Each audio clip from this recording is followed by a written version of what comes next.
In a Nuzlocke challenge, any Pokemon that faints is boxed forever, so I'm gonna see if I can beat one in Pokemon Violet, attempting to get all the way to the final boss using only fire types. So subscribe if you picked Fuecoco like I did, leave a like if you chose Quaxly, and explain to me in the comments exactly what childhood trauma led you to pick Sprigatito.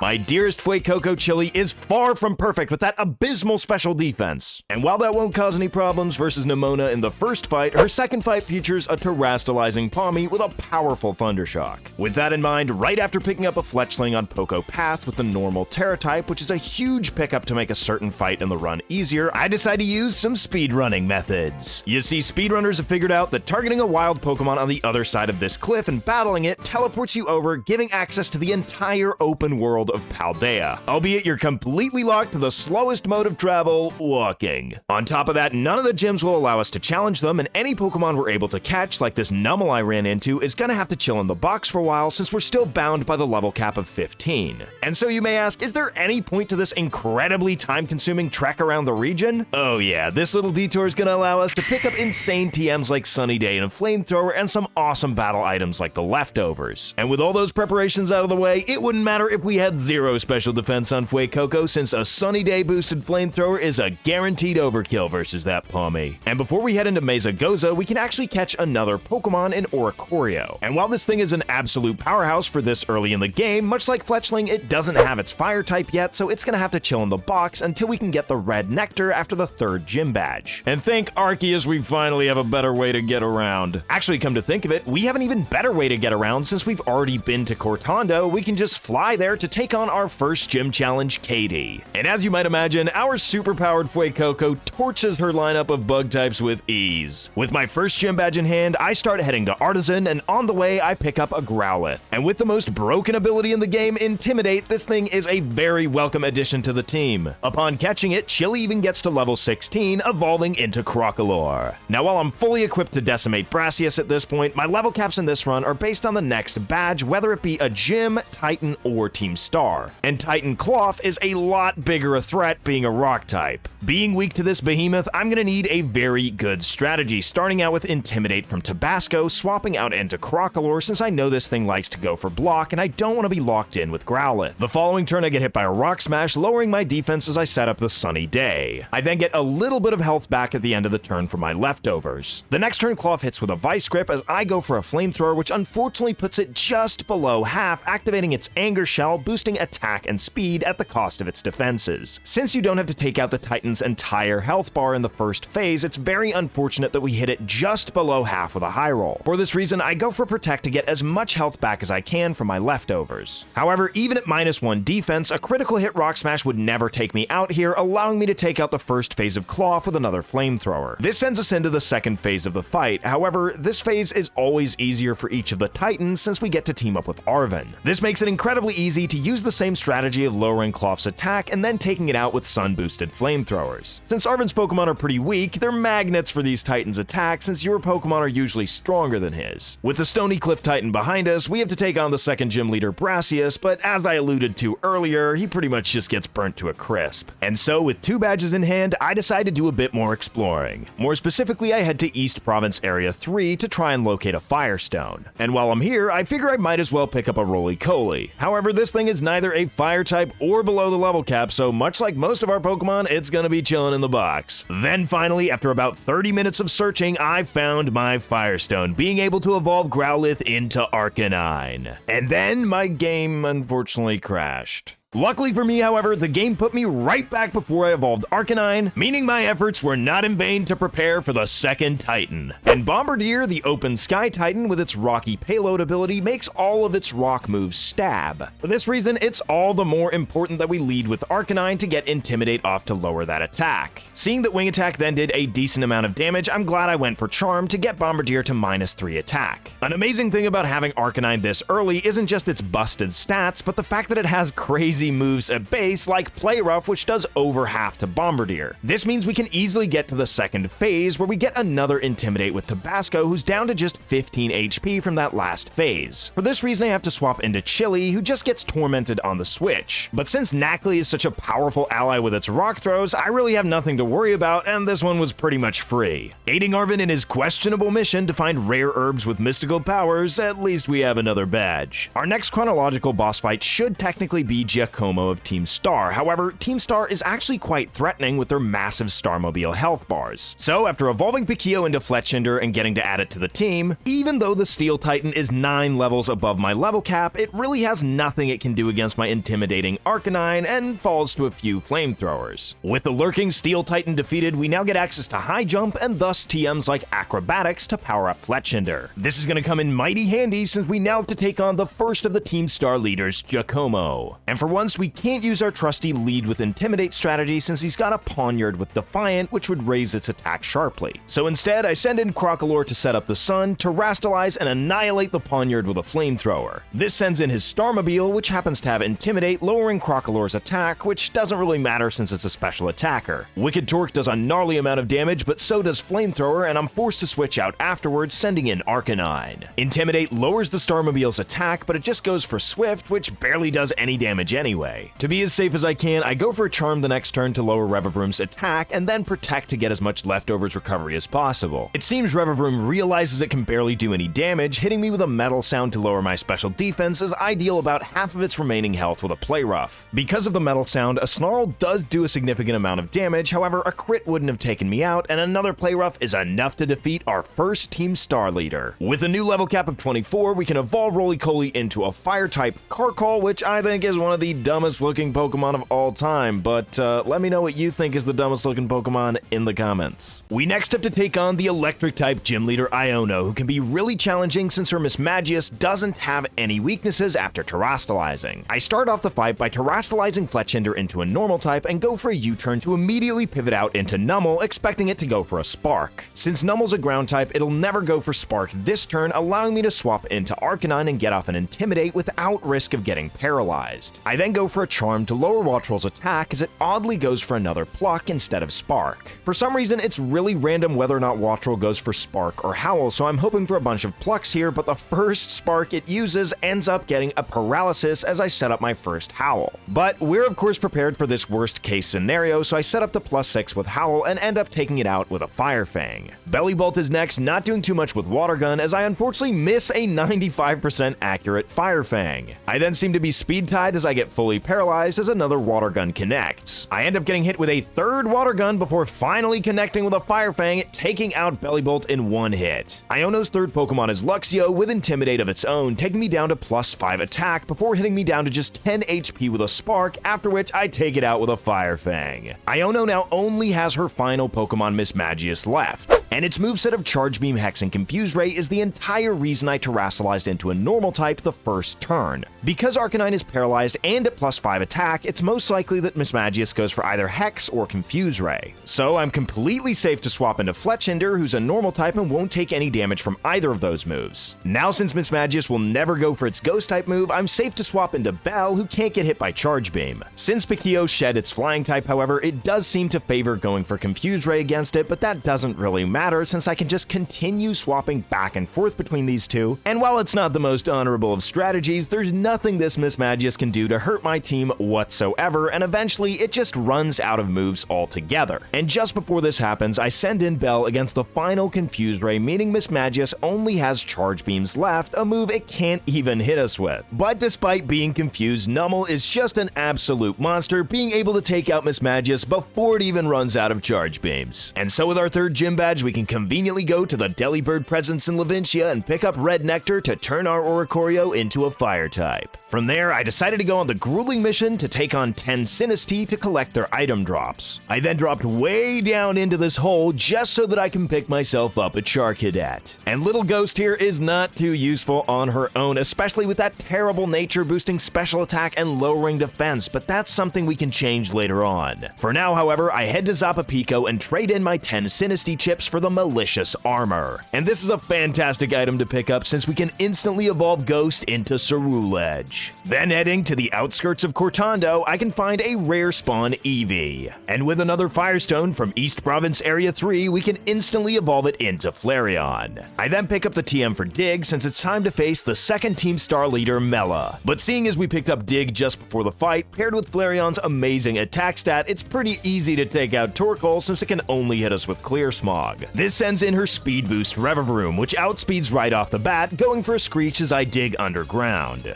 But since Revavroom is faster, it just misses its next move as I can get off a free Dig, doing about a fifth of its health. Revavroom then hits another Screech, but since Flareon has Flash Fire, it can't hit me with either Overheat or Wicked Torque, meaning it can only hit me on the special side with Swift. So for all intents and purposes, going for Screech is just a waste of Mela's time, meaning I can pretty freely just take out the Starmobile, claiming my next badge. Our next opponent, however, is an actual huge problem, and not just because we have to chase him down. The problem with Kofu is that he's a Water-type trainer with 3 super difficult Pokemon to deal with in their own right. His first Pokemon, Veluza, is a problem since its entire strategy is fishing for critical hits. Now with hindsight in mind, I should have definitely gone for Sunny Day here instead of Charm for optimal play. That would have put me in a way better position in case this Aqua Cutter got a critical hit, but I guess we're never punished. Once I've set up the Sun and gotten Veluza to -3 with Intimidate and Charm, I swap out into Ghost, who tanks an Aqua Cutter fairly well on the switch. Ghost is going to have to take 2 more Aqua Cutters from this Veluza, and as long as only one of them is a critical hit, we're fine. The first is as I set up a Swords Dance to double my attack stat, and thankfully the Aqua Cutter doesn't get a crit. The second is as I go for Flame Charge to boost my speed, which you may find very strange, but which I promise is super important. And this turn, the Veluza does get the critical hit, and as you can see, we would not have been able to survive too. Setting up the Sun has a secondary benefit of being able to use Solar Blade in just one turn, taking out Veluza. Kofu's second Pokemon, Wugtrio, is the entire reason we used Flame Charge, but it serves 2 purposes. For one, we can outspeed and take it out with a single Solar Blade. This, however, activates Wugtrio's GUI, lowering our speed, and if we didn't use that Flame Charge, we would have been slower than his next Pokemon, Crabominable. This would of course lead to us getting absolutely destroyed by a Crabhammer and having to switch out and around and sacrificing Pokemon, but this way we can just take it out in a single Solar Blade, getting us the next gym badge. And having this badge, our level cap is now at 33, allowing us to evolve Numel into Camerupt, which is perfect as we go into the fight versus Atticus. And this man is a huge problem since we can't easily use a setup strategy since all his Pokemon can poison us. So to start off, I deal some damage with Acrobatics as Skuntank Toxics my Fletchinder, which I can heal off with a Pecha Berry. This again serves 2 purposes, since now Acrobatics does way more damage and the Skuntank is gonna go for Toxic again, allowing us to use a second Acrobatics to take it out the next turn.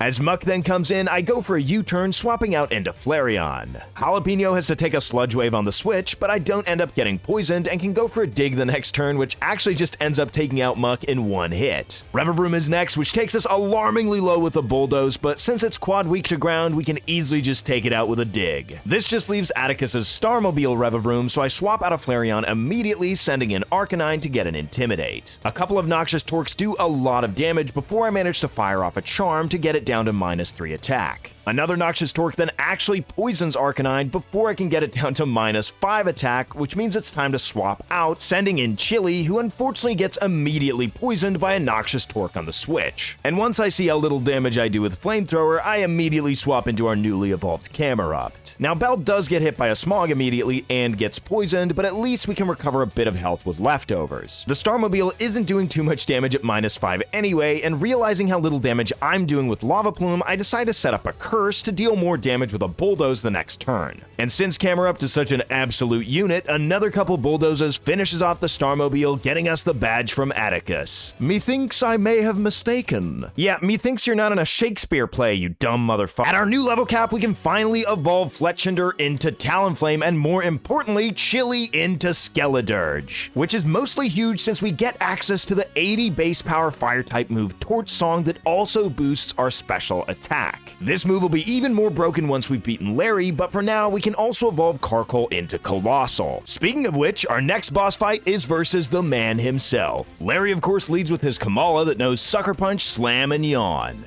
Since it can't hit Ghost with Slam, I can easily just go for a Swords Dance, dodging a potential Sucker Punch, but just getting hit by a yawn. Kamala then tries for a Sucker Punch as I just set up with another Swords Dance and fall asleep at the end of the turn. Now I do have a Chesto Berry on Ghost here, which you might find a little bit strange since I'm just gonna go for a Swords Dance the next turn anyway to boost my attack further. This puts me at the maximum of +6 attack as Kamala hits me with another yawn. And this is actually the outcome I'm looking for since I can just continue clicking Swords Dance as Kamala wastes all of its Sucker Punches. I even stay asleep for enough turns where I wake up the exact turn it runs out. The next turn I then Terrastalize, going for a Flame Charge to boost my speed and taking out the Kamala. I don't need that speed boost for Larry's next Pokemon to Dunsparce, which I can easily take out with a Brick Break. However, Larry's final Pokemon Staraptor has a base speed of 100 versus Ceruleage's 85, so I need that boost to outspeed and take it out with a super effective Brick Break the next turn. And having Larry's Gym Badge is certainly cause for celebration since we can now get some nutty battle items like the Expert Belt, Focus Sash, and namely Choice Scarf. I also pick up a Power Anklet and make Rookity an endangered species in an effort to maximize Skeledirge's speed. While in the Asado Desert, I pick up a Larvesta, which happens to have the Bug Terra type, which can be incredibly useful in the future. We then have to go up against the Ghost-type Gym Leader Rhyme in a double battle. And I personally find double battles much more difficult than singles, but this time around, I came in with a plan. I lead with Skeledirge and Arcanine, that way we get an Intimidate off on both Mimikyu and Banette. I then Terrastalize my Skeledirge into a Fire type to shed my Ghost type.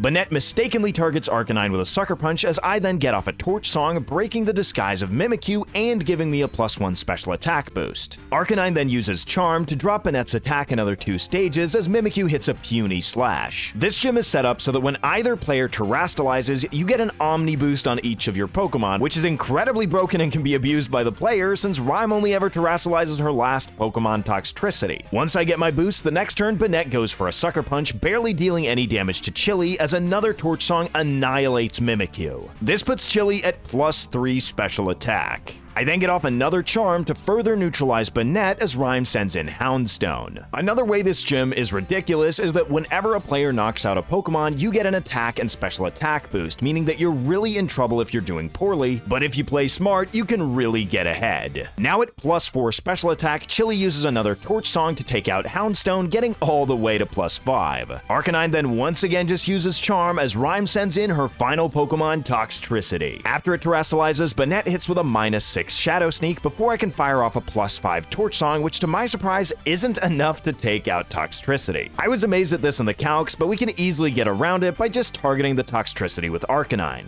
From there, we can easily knock out Banette the next turn with a +6 Torch Song and claim our 6th Gym Badge. With the new level cap at 45, we have the choice of either tackling Tulip or Iron Treads first. And I'd argue Tulip is the obvious choice. She leads off with Farigiraf, which is the perfect physical attacker to face. After lowering its attack with Intimidate, I make sure to use Charm as it sets up Reflect. It's either going to go for Zen Headbutt or Crunch as I swap into Ghost, but a Crunch wouldn't be too bad at -3, however, it just ends up going for the Zen Headbutt. I then Terrastalize to rid myself of the Ghost type as I set up to +2 with Swords Dance so that Crunch doesn't do super effective damage. I then use another couple Swords Dances until Reflect wears off and take out Farigiraf with a Flame Charge, boosting my speed in the process. From there, it's a trivial exercise to take out the rest of Tulip's team with Shadow Claws, granting us the 7th Gym Badge. This of course means we have to challenge future Dawnfan, and look, I know evolution isn't always kind, but why is your face behind your trunk? What the fuck? Anyway, I'm not here to ask the questions, I'm here to try and beat this challenge. After getting off an Intimidate, I figure it's gonna go for Stomping Tantrum, sending in Pikio, however, it just ends up going for Knockoff, activating my Flame Body ability, which works out perfectly. From there, I U-turn out into Arcanine and do a surprising amount of damage with Flamethrower. Iron Treads, more like Iron Deads. Yeah, I'll get the door on my way out. With only one gym left to challenge, I take a quick detour to catch myself a Scovillain. It's the return of Habanero, and with the Grass Terra type, I've got some big plans for this little guy. Our final gym challenge is versus the Ice type Master Grusha, and it's almost like they designed this gym to showcase the power of Skeledirge. Both Frostmoth and Beartick get absolutely handled by a Torch Song. Then there's Titan with its massive HP stat of 170, immunity and the thick fat ability, which allows it to survive on just a sliver even though we're at +2 special attack. But since we're at full health, we're regardless not in crit range of its liquidation, allowing us to take it out the next turn. And at +4 special attack, Altaria never stood a chance, granting us our final gym badge. Now normally in a Pokemon game, after the final gym, we would take on the Pokemon League. But unless we want to take them on at level 51, we still have 2 Team Star members and 1 totem fight to clear. How the heck is Arcanine bigger than Camerupt, a literal volcano camel? I then did some training to level— wait a second, did my first Gen 9 shiny have to be a Chansey? I'm getting PTSD from Let's Go. Well, while we're in the area, we might as well take on Team Star's Ortega. The man is a master of fairy types, and leading up with a Azumarill, we have the perfect opportunity to use Scovillain. With a Choice Scarf, we can outspeed and hit Azumarill for massive damage before it lowers our attack with Charm.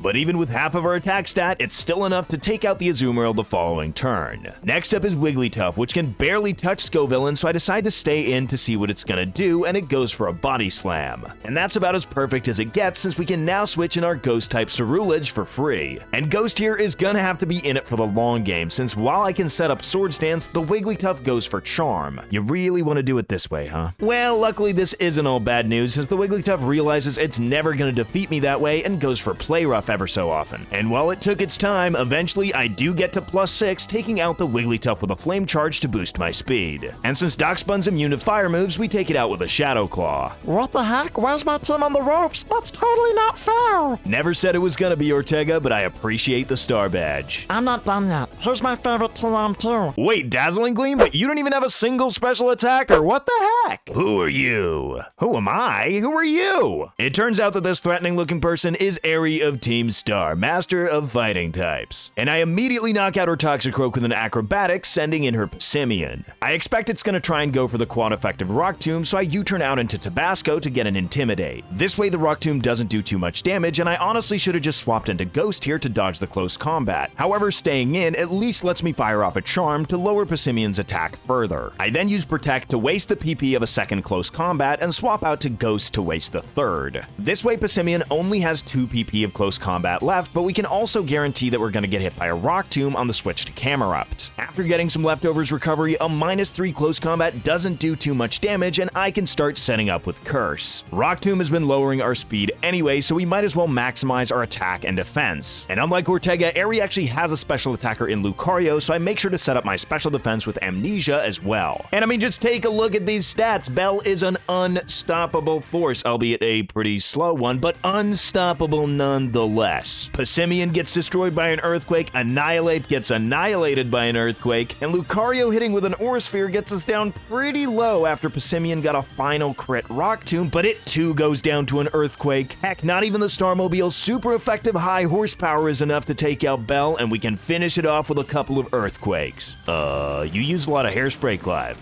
don't you? With Team Star defeated, the only thing standing between us and the Elite Four is the final Titan fight. And much like versus Kofu, I used a Sunny Day Solar Blade combo, making this Titan fight a piece of cake. You gotta try the spicy Herba Mystica, man. Yeah, I think I'll pass. Having saved the pupper, there are a few more preparations we need to do before taking on the League. Firstly, the Elite Four level cap finally allows us to evolve Larvesta into Volcarona. And this Pokemon is an absolute monster. I then make sure to get all my Pokemon to the level cap, even the ones in the box, since much like in Sword and Shield, we can switch up our team between Elite Four fights. And thus the time has come to take on Paldea's Elite Four, which is definitely going to be our greatest challenge so far. Right off the bat, we've got a terrible matchup versus the ground-type user Rika. It may seem incredibly counterintuitive to lead with a Pokemon quad weak to water versus a Whiscash, but I did have a Focus Sash just so I'd be able to set up my Stealth Rocks. Then, expecting another Muddy Water to take me out, I go ahead and swap out into Habanero, who at least takes neutral damage from Water-type moves. I then Terrasilize to shed my Fire-type and use a quad-effective Seed Bomb to take out Whiscash in one hit. The reason I want to Terrasilize is this guarantees Rika to send in Camerupt. Its strongest move against Habanero is Fire Blast, so I can easily just switch into Ghost, who's immune to it with Flash Fire. It'll then go for either Yawn or Earthquake, so I can safely switch in Pikio, as it just goes for Yawn. Since it can only attack Talonflame with Fire Blast or Flash Cannon, I can very safely swap back back into Ghost, however, it just ends up going for Yawn on the switch. Yawn and Earth Power are the problematic moves on this Camerupt's moveset, and if I just switch back and forth between Pikio and Ghost, I can easily have it run out of Yawn. Once I see it go for Flash Cannon, I know it's out of Yawn, and at this point I need to get rid of all of its Flash Cannons, so I swap into Volcarona. Aside from Ground being neutral against Volcarona because of its bug type, we can also set up a light screen to reduce damage, and even further than that, we can start setting up Quiver Dances so that Earth Power does less and less damage every single turn until it eventually runs out. Once that's the case, I set up another light screen and swap out of my Volcarona back into Ghost. Once Ghost is in, I make sure to use 2 flame charges to guarantee I outspeed the Dugtrio in the back. Doing this before I set up with Swords Dances to +6 makes sure that I don't take out the Camerupt with 1 flame charge. Once that's done, I can take out Camerupt's remaining health with a Bitter Blade to get a little bit of my health back in the process. Rika then sends in her second Pokemon, Donphan, which is the entire reason we went through the trouble of setting up Stealth Rocks in the first place to break this thing sturdy. From there, we not only take it out in 1 hit, but Bitter Blade gets us all of our health back as Rika sends in Dugtrio. The reason we want to be at full health here is because not even a critical hit Sucker Punch can take us out at that range, allowing us to get a free KO on Dugtrio. This just leaves Clodsire, but because we're at +6 attack and it's very weak on the physical side, it's an easy KO with Bitter Blade, granting us our first victory. Our second opponent is Poppy, against whom we have a way better type matchup since she uses Steel types. I lead with Focus Sash Colossal, who amazingly doesn't have to use its Focus Sash again versus a quad effective hit, and I can get up the Stealth Rocks. I then pivot into my Flying type, expecting the high horsepower so that it's guaranteed to not use high horsepower again as I swap in Arcanine to get an Intimidate off. It ends up just taking the opportunity to set up Stealth Rocks as I go for a couple of charms to get it to -5 attack. Then, after setting up the Sun, I swap out of Arcanine into Choice Scarf Skeledirge. After taking some rock damage, a high horsepower barely does anything at -5, and I can use a Stab Torch Song in the Sun to take out the Caparaja in 1 hit and boost my special attack. Bronzong and Corviknight go down shortly thereafter, and since Magnezone has its Sturdy broken, it too gets shot down in 1 hit, as well as Tinkaton. With our best matchup of the Elite Four out of the way, it's time to take on the third member, Larry, with his Flying types. Now, I don't know what compelled this man to bring Atropius onto his Elite Four team, but I'm not here to ask questions, I'm here to play the game. The first turn I set up a Swords Dance as the Tropius helps me out by setting up Sunny Day. It then just misses an Air Slash as I can get up my second Swords Dance. It then actually manages to hit me, but it does some pitiful damage as I get myself all the way to +6. The next turn I then take it out with a Flame Charge, boosting my speed and all but guaranteeing my victory. You see, at +1 speed, I'm fast enough to outspeed Larry's entire squad, and I do have to apologize to him for the disrespect of sweeping him in both of his battles with the same Pokemon. Finally, we have to go up against what's easily our worst matchup in the entire Elite Four. His first Pokemon is a Speed Demon, so our only way to handle it is a very bulky boy. After having our health chopped in half by a Super Fang, I hit it 3 times with a Rock Blast down to about 30%. It then misses the following Super Fang, allowing me to take it out with another couple hits of Rock Blast. This sends in the real problem Dragalge and what's likely to break our deathless streak since it's got Hydro Pump. I know I can tank 1 with Volcarona and then hopefully set up Light Screen, however it ends up missing, which is huge. This way we can shed our Fire type weakness and set up a Light Screen so that it won't do as much damage, but it connects with the second one and gets a critical hit, which doesn't even do half. I then get some health back with Leftovers, but because of that first Hydro Pump miss, I don't have to go through with my initial plan and I can start setting up with a Quiver Dance here. Hassel realizes that he's not going to do too much damage with Hydro Pump anymore and starts going for Sludge Bomb, which is terrible since it has a chance to badly poison. After my second Quiver Dance, his second Sludge Bomb fortunately does not poison, but it is a very uncomfortable scenario, so I go for a Fiery Dance, which unfortunately does just less than half. We do go unpunished that turn since it doesn't get a poison once again, but the next Fire Dance of course leaves it in the red, but this time we do get the special attack boost. We then somehow miraculously don't get poisoned by a 4th Sludge Bomb, and if we would have just gotten that special attack boost on the first Fiery Dance, the second one would have done the trick. At this point, however, we're pretty well set up to sweep the rest of Hassel's dragon, making the second half of the fight not that much of a hassle. Thinking back, what I should have done is sent in Volcarona right away versus Noivern and protect as I terrestrialized into a Bug type, then swapping out into Colossal. That would have been a much safer way to swap into that Hydro Pump, and this is by far the biggest misplay of the run so far. And honestly, this was a huge wake-up call. Having such a near-death experience gave me a new lease on life. All the most difficult fights in the game were ahead of me, and I was going to do everything in my power to play the rest of this game as optimally as possible. And the first opponent of the rest of my life is none other than La Primera, the top champion herself, Geeta. And her first Pokemon as Pathra is super dangerous to set up against since it's got the ability Opportunist, copying all of your stat boosts. I know I can take a crit Lumina Crash no matter what, and a Shadow Claw takes it out. This sends in her Avalugg, and expecting it to go for the super effective Crunch, I can just Terrastalize, getting rid of my Ghost type. This then affords me a free turn of Swords Dance to boost my attack, as Crunch barely does any damage. I can then go for Bitter Blade, which is not only going to take out Avalugg, but also get me back almost all the way to full HP through its health draining effect. This baits in her King Gambit, but because this thing has a poverty base speed of 50, it gets absolutely demolished by a quad effective Brick Break. Much like Kofu, Geeta also has a Veluza, but even at -1 defense from Crunch, not even a crit Aqua Jet will take me out here, so I can freely take it out with a super effective Shadow Claw. Geeta then sends in a Go-Goat, and I don't know if this is some big inside joke just because she's supposed to be the GOAT. However, no champion in their right mind should bring a Go-Goat.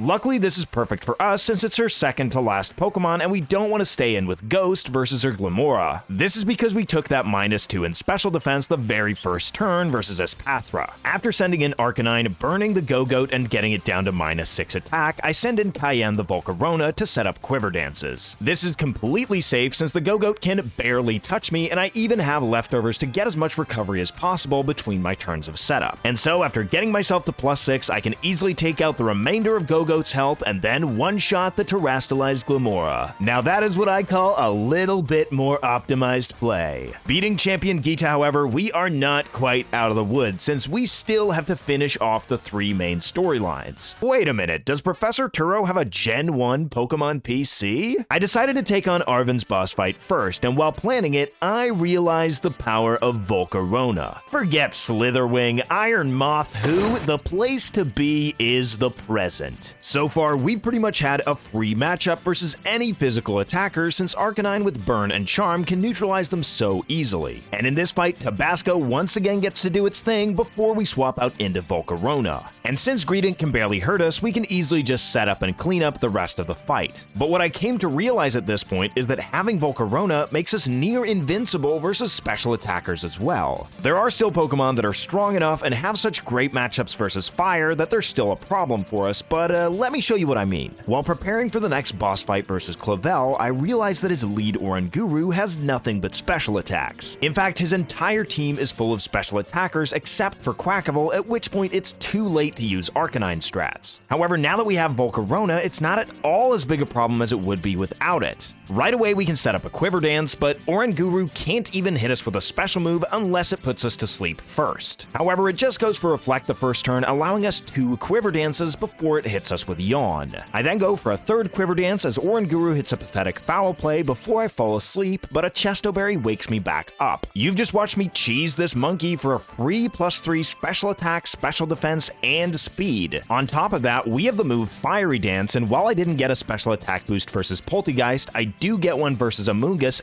and versus Abomasnow. This means that once Quackable comes out, we're at +5 special attack, and it even helps us out by getting rid of its bug resistance by Terrastalizing into a water type. Volcarona is an absolute monster, but it's not just Director Clavel that reeks worse than a Stunky's behind. In fact, our next boss fight, Penny, has a similar problem since her lead Umbreon only has special moves in Dark Pulse and Psychic, except for the exceptionally weak Quick Attack. This makes it extremely easy to set up against, and we can sink her meme team of Evolutions in mere minutes. But none of those fights had me worried, unlike the final time we have to face Champion Nemona. And right off the bat, Lycanroc is an incredibly tricky Pokemon for us to deal with, so I give Ghost a Choice Scarf so that we can outspeed and take it out with one hit from the TM for close combat we got from Airy. We're then up against the Steel-type Earthworm, but since it has Earthquake, I swap out into my Flying-type Pikio to dodge it completely and switch in for free. And since its base special defense is only 50 65 compared to its 145 defense, we can easily take it out with a single Fire Blast. This baits in her electric-type Pawmot, and it doesn't matter what move I use here, I just go for the Fire Blast to waste a turn as it goes for Double Shock, taking me down to my Focus Sash. Double Shock is an incredibly powerful move, but it does get rid of your electric type for the next turn, meaning that Acrobatics will be super effective, and whether or not that Fire Blast hit last turn, we can take out the Pawmot in one hit. This baits in Goodra because of its muddy water, which is definitely a big problem if we can't get rid of it quickly, so I go for a U-turn, swapping out into Arcanine. And Arcanine would have been able to handle a critical hit from muddy water, but the Goodra just goes for an Ice Beam instead. Unfortunately though, with that chip damage, Arcanine can't do enough damage to one-shot the Goodra, but with an Expert Belt, we can get it over that threshold and take it out, sending in Dunsparce. From there, we burn Dunsparce with a Will-O-Wisp, and regardless whether or not we took a crit Muddy Water here, we can still handle a crit Drill Run. I expect Dunsparce to go for another Drill Run here, so I pivot out into my Flying-type Pikio to dodge it with my immunity. From here, Dunsparce's strongest option is Hyper Drill, so I take the turn to swap out into Ghost, who can dodge it with its immunity. We've now come back full circle to exactly where I want to be, and another Scarf Close Combat is enough to take out Dunsparce in one single hit, leaving only Nemona's Meowscarada. With the defense drop from Close Combat and Meowscarada's Shadow Claw, we definitely want to get out of here, switching into Tabasco since it still has so much health. It's in fact the best switch that we have, since Thunder Punch has 5 base power more than Shadow Claw, we can get it to use that as we switch in Chili. This is why it's important that I bought a second Choice Scarf for Ghost this fight, since we can now outspeed Meowscarada and take it out with a Terra-boosted Torch Song. And so I beat Nemona, continuing to have 0 deaths to my name in what's probably the most well-executed fight of the run so far. And thus we've completed the 3rd storyline, Victory Road, granting us access to the 4th and final one, The Way Home.